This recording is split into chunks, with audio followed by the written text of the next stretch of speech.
everybody's a photographer today, but it takes, it doesn't matter if it's a cell phone or a high-end digital camera, but it takes a lot more than that to resonate with a person's heart and soul. My creative purpose in life is to help people understand that many of their problems and challenges in life are just temporary. So I'm motivated in my life to offer my creations to bring joy, happiness, and love into people's lives. Okay? I live to create photographs that help people feel happy, motivated, and optimistic in their lives. So I had a really great family life growing up. My family took a lot of vacations together all over the United States.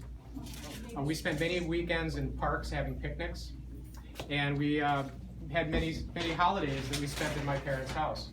And the whole time, my father would be taking pictures of us, especially with his movie camera. Oh yeah, good old days.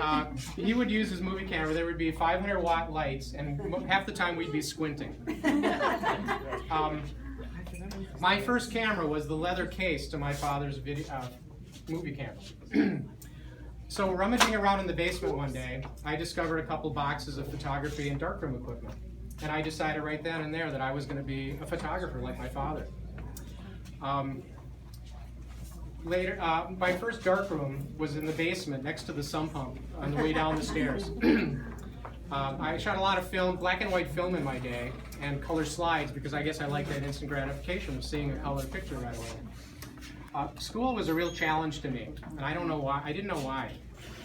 Every night I'd come home and I'd sit at the kitchen table and I'd study for a test the next day or for my homework assignment. But as hard as I tried, I could barely pass a lot of my classes. In high school, I joined. The best part of my high school was being on the yearbook staff. I was the photo editor because that got me out of a lot of classes and I could go around the school taking a lot of pictures. We decided that I would go into engineering in college so that I could join my father's construction company. Was that another challenge? I spent a year and a half studying for my prerequisites for engineering. Eventually I decided that that wasn't for me, so I decided to switch my major to visual communications. I learned a lot about art, design. I spent many months in dark rooms and in the studio. After college, my first job was working at Gimbel's Midwest Corporate Training Department. We would produce training programs for the employees.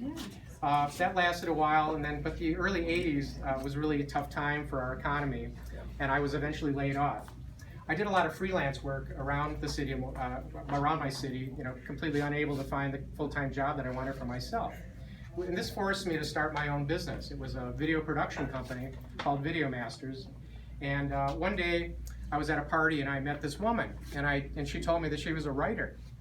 So I told her that I needed some script writing for my business, and I invited her over. In reality, I wanted to get to know her a lot better. Sounded like a line there. Yeah. Well, and my wife and I are married. Come see my etching. My wife and I are married 34 years December. So it was a partner and myself. I forgot where I was. I started a video production company, and my partner and I sold that business, and I discovered a struggling photography supply business in Oconomowoc, Wisconsin. And after some negotiation, we purchased that company in 1988. And every couple of months, I'd have to produce a small brochure that we'd send out to 40,000 customers and prospects. And one day I brought it to Nancy to take a look at it and help me to edit it. And all of a sudden, she came back to me and said, "Mark, I think you have dyslexia."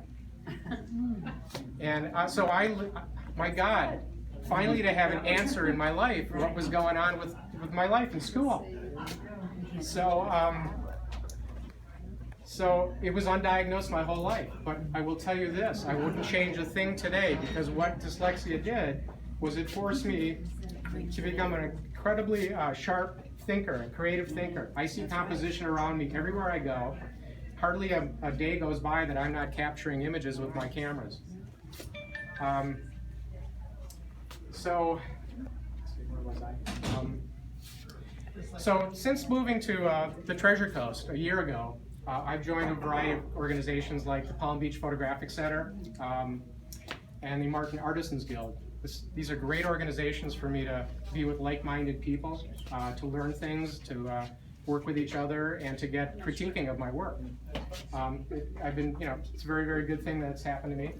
The last thing that happened is that I enrolled in a course online for artists. It's a new way of learning about how to present yourself to the world in art that has to do with understanding your subconscious and your emotions in life.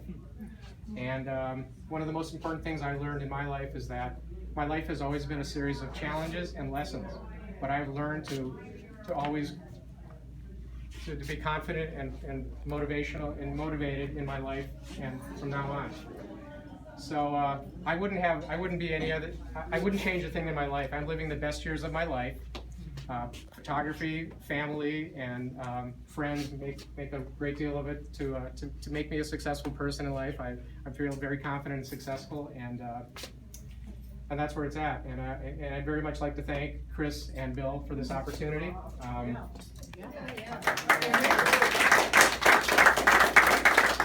Thank you all for coming. Again, I have a mission in life now to share myself and myself that's behind the pictures that I create. So I welcome to speak to any of you this evening or any time in the future. Please seek me out and let's have some conversations about me and my work. Thank you.